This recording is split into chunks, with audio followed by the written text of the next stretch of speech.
haver vingut en aquesta convidada,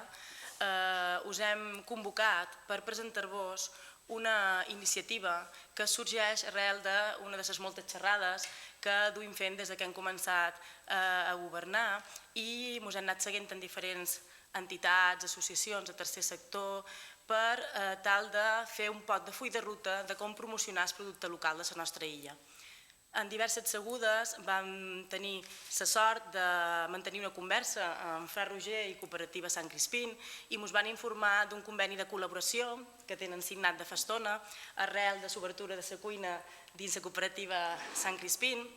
una iniciativa que casava a la perfecció amb aquesta idiosincràsia de promoció del nostre producte a través de la gastronomia. M'ho sembla una manera molt propera, ja ho hem dit amb altres rodes de premsa, quan vam poder tenir l'ocasió de participar a la Fira d'Olot d'Orígens, també a la mà de Fra Roger i en aquest cas de la Cooperativa del Camp,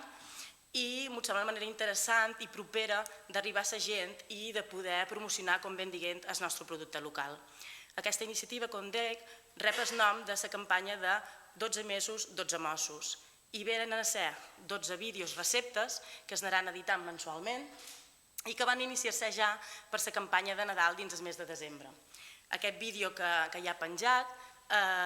es va fer de la mà de la restauradora de la Sílvia Anglada i ens va explicar com fer una recepta nadalenca molt menorquina, que era la col farcida de peus de porc, si no vaig dir, un caneló, era com un caneló de col. La veritat és que el vídeo ha tingut molt bona acollida, en 2 setmanes de la seva publicació ja té més de 3.000 visites i estem contents d'aquesta iniciativa. D'entrada, la intenció és que aquests vídeos recuesquin una recepta típica menorquina cada mes, pròpia de l'època en què visquem i sempre en producte local. La Cooperativa Sant Crispín ens posa la seva instal·lació i també el producte i Fra Roger s'encarrega dels contactes amb els restauradors de Silla perquè volem arribar al màxim de cuiners i professionals del nostre àmbit territorial. I la veritat és que estem entusiasmats en l'acollida que està tinguent aquesta iniciativa que acaba de néixer i en l'acollida no només per lo que és les associacions que hi participen, sinó també de cara al públic. Per tant, d'entrada, donar l'enhorabona a la iniciativa, a la xerrada,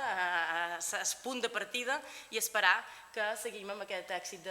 d'entrada. Paraules que ja ha dit la vicepresidenta és això, no? Nosaltres, sobretot des que vam desenvolupar l'any passat un projecte en el marc del programa líder de valoració del producte de Menorca a través de la gastronomia, vam decidir continuar amb aquesta línia de feina, no? I tenim diverses iniciatives, una d'elles és col·laborar amb aquest 12 mesos, 12 mossos, m'ho sembla moltíssim adequat, que fer això, cada mes una recepta que més que, i ho hem dit altres vegades, més que plats tradicionals de la cuina menorquina, que també són plats fets en producte d'aquí, perquè aquí hi ha la part també innovadora, la creativitat del cuiner, d'aquí que creguem que anar variant els cuiners que fan les receptes sigui molt interessant. Podríem emprar sempre el mateix cuiner, a vegades hi ha programes i receptes que s'han fet així, però creiem interessant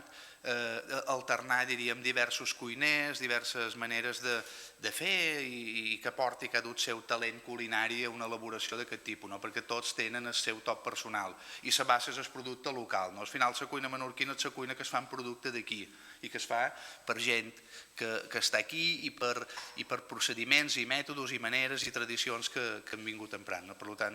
nosaltres encantats de col·laborar. Si ja el producte menorquí, el Camp de Menorca, per nosaltres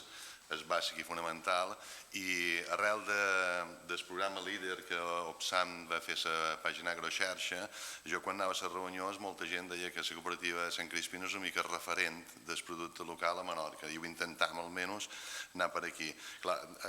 era lògic que si nosaltres teníem el producte després cerquéssim alguna manera de potenciar-lo no només en el que és la venda, sinó també en donar-li una sortida i donar-li una finalitat en aquest producte. I qui millor que Fra Roger per ajudar-nos a potenciar aquesta zona. Van decidir fer aquesta, nosaltres li dèiem aula gastrocultural, perquè vol ser una aula una mica polivalent dins el que és el món de la cuina, i la veritat és que ara mateix tenim molt de projectes, de fer cursos de cuina, de fer demostracions, degustacions, de fer tot tipus de coses que vagi relacionat, sobretot, però ja amb el producte local. I quan ens van, des de Fra Roger i des del Consell Insular, sobretot, ens van dir que es podia fer aquest projecte, nosaltres encantats perquè el que volem donar són continguts en aquesta taula que ara mateix tenim. Aquesta setmana sortirà el pròxim vídeo recepta, aprofitant que festejarem el que és la festivitat de Sant Antoni diumenge, es farà un plat apte per l'ocasió i perquè es pugui cuinar en aquesta diada tan especial per Menorca. Els vídeos estan a un canal de YouTube del Departament de Projecció Econòmica del Consell i a una pàgina de Facebook del propi Departament de Projecció Econòmica. I nosaltres, les altres entitats, el compartim.